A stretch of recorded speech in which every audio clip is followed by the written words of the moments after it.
Assalamualaikum warahmatullahi wabarakatuh. Selamat pagi anak-anak. Apa kabar? Oke, alhamdulillah sehat. Bagi yang sakit, kita doakan semoga yang sakit cepat sembuh. Nah, anak-anak, tadi pagi sudah sarapan kan? Ya, harus kita makan. Kenapa? Untuk menjaga stamina kita. Oke, anak-anak, siap untuk belajar hari ini dengan Bu Eka? Dengan pelajaran IPA. Siap? Siap. Oke, dengarkan penjelasan Ibu kali ini. Minggu kemarin kita telah mempelajari tentang getaran dan gelombang. Oke.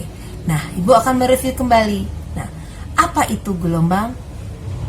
Ya, betul sekali. Nah, apa saja gelombang itu yang anak-anak ketahui? Gelombang transversal dan gelombang longitudinal. Oke, sekarang Ibu akan membahas lanjutannya adalah tentang bunyi. Oke, ini akan disampaikan oleh Ibu, yaitu Eka Asmar.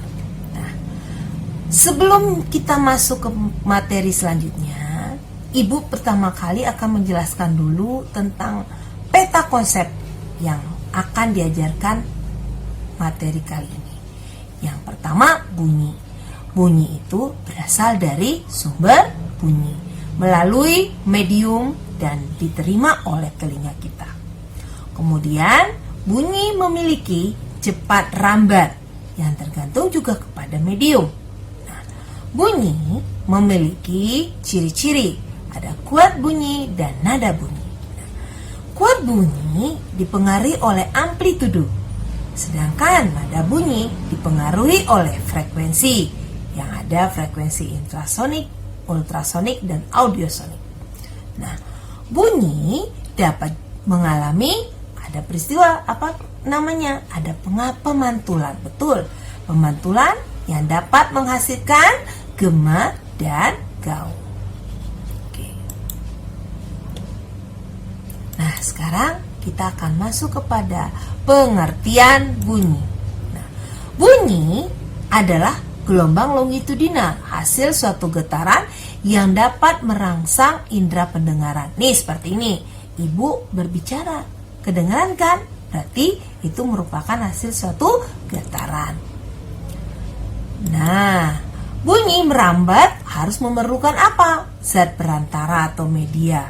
Nah, dan tidak dapat merambat di ruang hampa. Ini ada suatu alat. Ini alat nih. Kita percobaan sebuah alat yang membuktikan bahwa bunyi merambat memerlukan zat perantara. Coba kalau bunyi bel misalnya, masukin ke dalam botol. Apa yang terjadi? Kedengeran kan? Nah, sekarang kedengeran. Bisa kedengeran. Kenapa? Karena belum ditutup botolnya. Sekarang kita tutup botolnya. Apa yang terjadi? Apakah anak ibu masih bisa kedengeran suara bel? Tidak. Oke, kenapa? Karena dia berada di dalam ruang hampa udara. Nah, ini ada 3 syarat terjadinya bunyi. Bunyi yaitu pertama, sumber bunyi. Yang kedua, pendengar. Yang ketiga, medium perambatan sebagai zat perantara. Nih contohnya, ada sumber bunyi. Nih, benda yang bergetar seperti ini gendang, ketak-ketak. Nah, yang ketak-ketak juga sumber bunyi. Nah, kemudian ada pendengar. Pendengarnya gimana?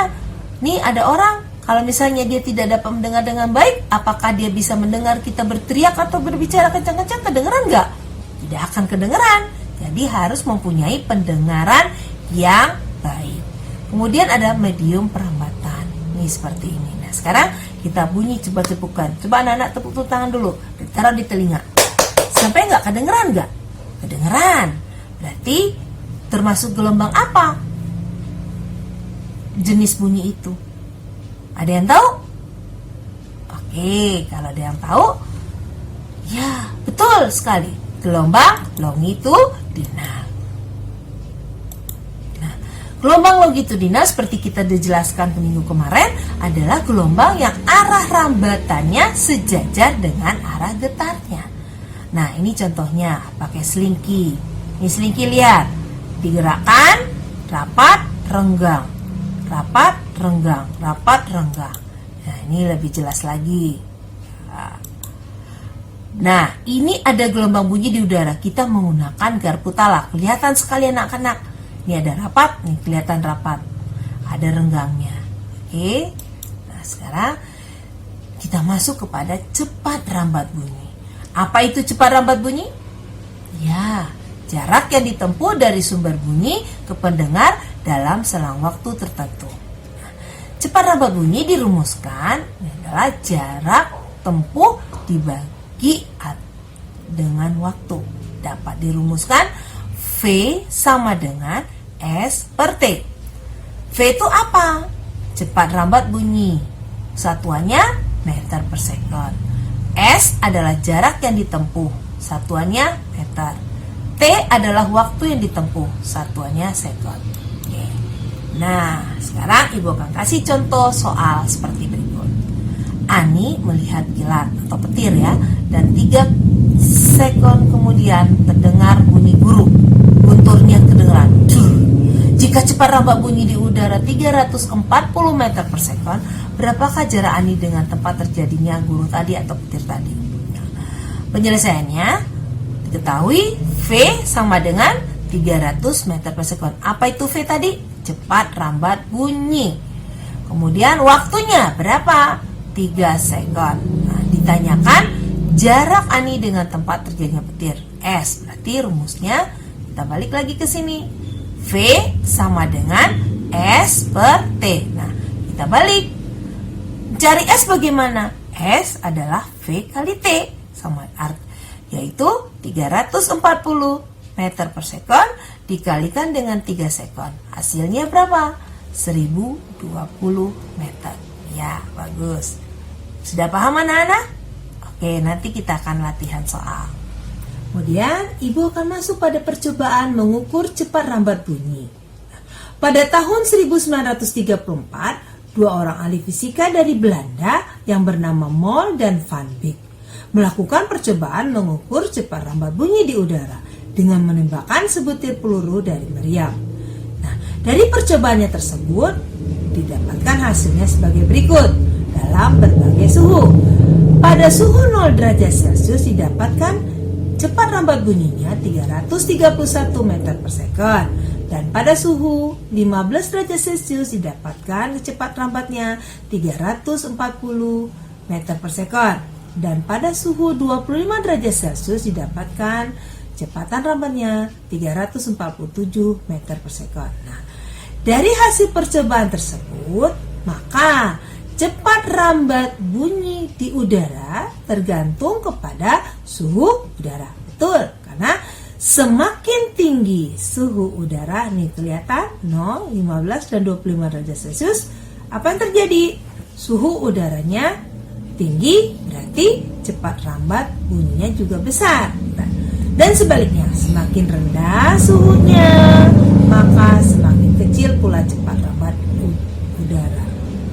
Nah, cepat rambat bunyi ini tidak tergantung kepada tekanan udara, tetapi kepada suhu udara. Ya, betul.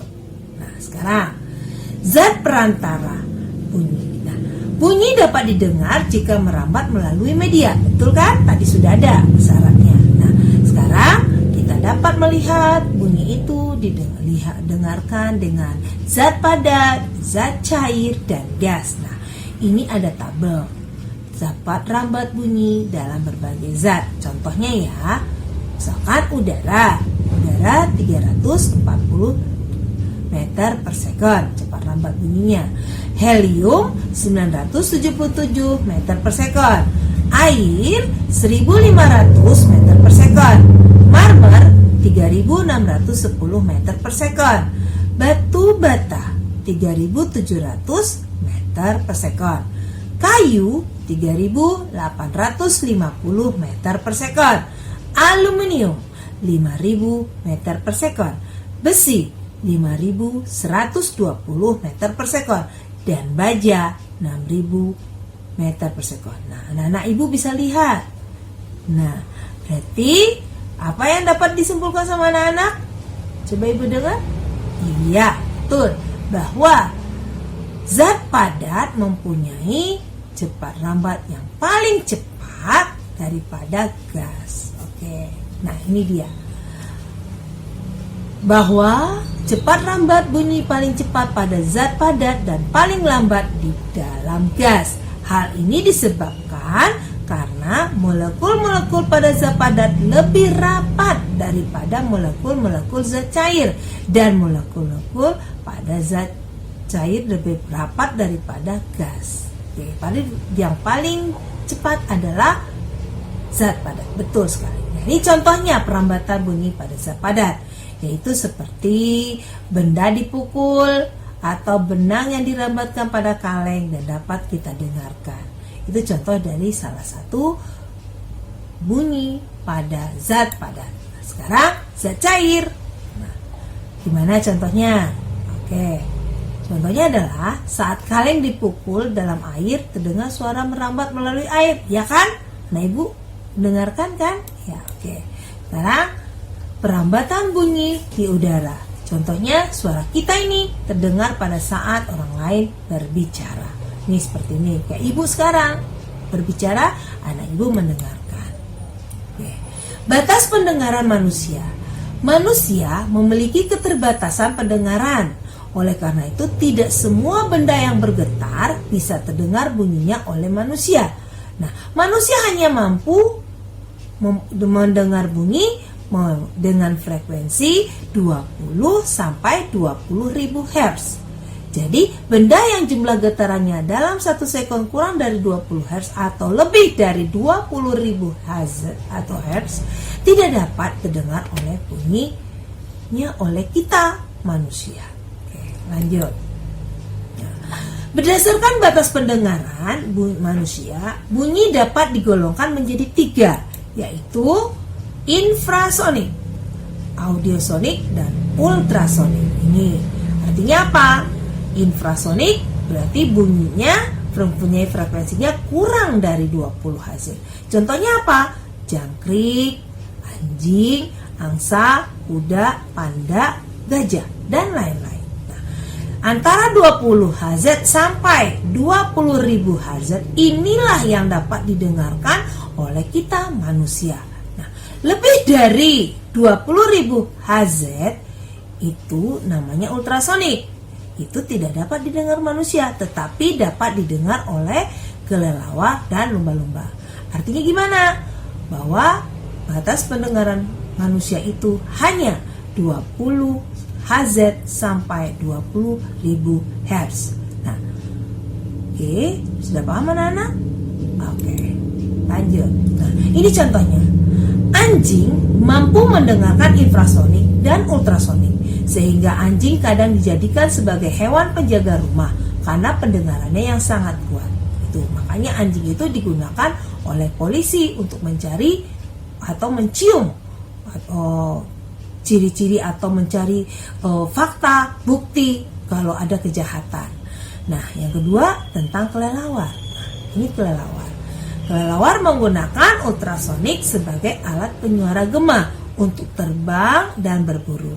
Kelelawar mengeluarkan decitan yang sangat tinggi dan menggunakan telinganya untuk menangkap mangsa.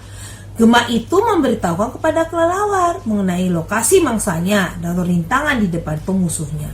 Oleh karena itu, meskipun kelelawar tidak dapat melihat, tapi dia dapat terbang di malam hari tanpa menabrak benda apapun. Oke, nah sekarang bagaimana aplikasi bunyi dalam kehidupan sehari-hari? Nah, ini dimanfaatkan oleh para saudara kita yang tidak dapat melihat dengan baik, itu tunanetra. Dia menggunakan kacamata tunanetra. Nah, ini contohnya. Kacamata yang dilengkapi dengan alat pengirim dan penerima ultrasonik. Alat penerima akan menghasilkan bunyi tinggi atau rendah tergantung jauh dekatnya benda dari tunanetra. Makanya tunanetra bisa mendengar saja, walaupun dia tidak dapat melihat dengan menggunakan kacamata tunanetra.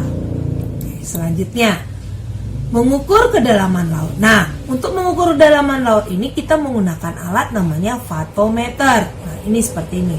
Pada kapal dipasang alat yang dapat memancarkan dan menerima pulsa ultrasonik. Itulah namanya alatnya vatometer.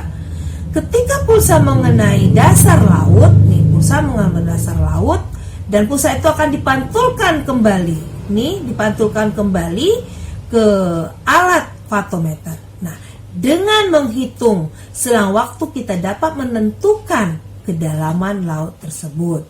Nah, makin besar selang waktu antara pengirim pulsa dengan penerima pulsa, berarti laut semakin dalam. Oke. Nah, ini rumusnya. D atau boleh juga S, sama saja, tidak masalah. Yang penting anak-anak paham. Sama dengan V kali T dibagi 2. Artinya D atau S kedalaman laut meter dalam satuan meter, V cepat rambat bunyi dalam satuan meter per sekon, T adalah selang waktu, satuannya dalam sekon. Ini ada contoh soalnya. Sebuah alat vatometer mengirimkan pulsa ultrasonik ke dasar laut. Setelah 0,75 sekon didengar bunyi pantulannya.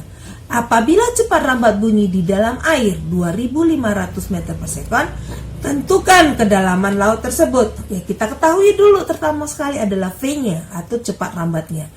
2500 meter per sekon. Kemudian T-nya 0,75 sekon. Ditanyakan D. Nah, rumusnya apa tadi? Nih, D sama dengan V kali T dibagi 2, yaitu 2500 meter per sekon dikali 0,75 sekon dibagi 2, hasilnya 937,5 meter. Oke, anak-anak sudah paham bagaimana mengukur kedalaman laut? Oke, lain kali Ibu akan kasih lagi latihan-latihan soal pada selanjutnya. Nah, ini juga digunakan pada alat kedokteran seperti ini. Misalnya pemeriksaan USG, ultrasonografi, yang digunakan dokter untuk memeriksa dede bayi yang ada di dalam kandungan. Getaran ultrasonik juga dapat digunakan oleh dokter gigi untuk mengunjang kotoran dan plak membuang karang gigi ya, sehingga terlepas dari kotoran giginya. Nah, itu tadi tentang cepat rambat bunyi. Nah, sekarang Ibu akan masuk lagi hal-hal apa saja yang mempengaruhi dari bunyi tadi. Nah, yang pertama adalah frekuensi. Yang kedua, warna bunyi atau kualitas bunyi. Yang ketiga, kuat bunyi dan amplitudo. Nah, Ibu akan bahas satu persatu. Nah, frekuensi bunyi. Frekuensi bunyi dihasilkan oleh suatu sumber bunyi yang dapat diamati dengan menggunakan alat osiloskop. Nah, bunyi dengan frekuensi rendah menghasilkan bentuk gelombang yang kurang rapat. Nih, kurang rapat. Yang kalau rendah, kurang rapat. Nah, kalau mempunyai frekuensi yang tinggi, frekuensinya tinggi, berarti dia lebih rapat lagi. Nah, frekuensi bunyi dipengaruhi oleh jumlah getaran. Makin banyak jumlah getaran, maka makin tinggi frekuensi dan makin tinggi nada. Nih, seperti ini ya. Kalau makin banyak jumlah getarannya, maka makin tinggi frekuensinya dan makin tinggi pula nadanya. Nah, yang kedua, warna bunyi atau kualitas bunyi. Nah, gabungan nada dasar dan nada-nada atas menghasilkan bentuk gelombang tertentu untuk setiap sumber nada. Bentuk gelombang inilah yang menunjukkan warna atau kualitas bunyi timbre dari sumber nada. Nih, seperti ini. Ada warna nadanya atau kualitas dari bunyi, tinggi dan rendahnya. Yang ketiga, kuat bunyi dan amplitudo. Nah, amplitudo adalah jarak simpangan. Amplitudo juga dipengaruhi oleh kuat lemahnya bunyi. Selain itu juga dipengaruhi oleh jarak pendengar dengan sumber bunyi. Nih, seperti ini. Nah, amplitudonya akan semakin besar kalau jaraknya jauh dari sumber dan dekat dari sumber bunyi. Selanjutnya itu masuk kepada nada dan desah. Apa itu nada? Ya, betul. Nada adalah bunyi yang beraturan dan memiliki frekuensi tunggal tertentu, misalkan musik dan lagu. Nah, desah yakni bunyi yang memiliki frekuensinya tidak teratur, seperti bunyi angin, ombak, suara rame-rame, suara di pasar atau suara yang banyak sekali. Itu adalah desah. Nah, oke, Ibu akan jelaskan tentang deret nada. Adalah urutan nada-nada berdasarkan besarnya frekuensi dari yang terkecil hingga terbesar, seperti tunjukkan seperti berikut ini. Nih, do, re, mi, fa, sol, la, si, do. Iya, maaf suara Ibu nggak bagus ya. Anggap aja bagus. Oke. Nih jarak nadanya mi 1, do ke re 1, mi 1, nih setengah, fa sol 1, 1 la, dan terakhir setengah. Yaitu jarak nadanya. Oke. Interval nada adalah perbandingan nada-nada dengan nada C. Sebagai nada dasarnya adalah nada C. Nih ya. C, D, E, F, G, A, B, C 1 atau C aksen. Nah, berapa perbandingannya? C 24, D 27, E 30, F 32, G 36, A 40, B 45, C aksen atau C1 48. Kenapa? 2 kalinya. 24 dikali 2 hasilnya 48. Oke. Sekarang saya akan masuk kepada bunyi hukum Mersenne, yakni tinggi rendahnya nada. Perbandingan terbalik dengan panjang senar dilambangkan dengan L. Yang kedua, berbanding lurus dengan akar kuadrat tegangan senar. Yang ketiga, berbanding terbalik dengan akar kuadrat luas penampang senar.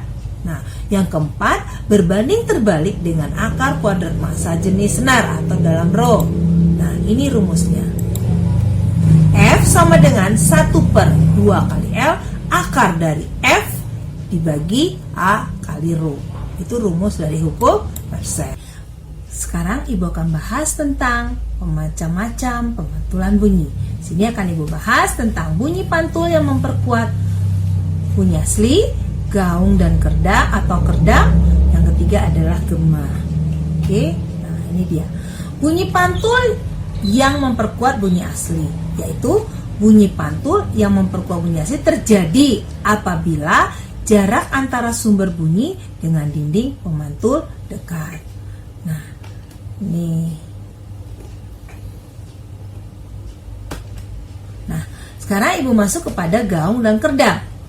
Gaung dan kerdam adalah bunyi pantul yang terdengar sebagian bersamaan dengan bunyi asli, sehingga bunyi terdengar tidak jelas. Nah, contohnya bunyi di aula misalnya seperti ini, bunyi asli ya, saudara. Bunyi pantulnya saudara. Yang terdengar saudara. Oke. Lanjut. Gema.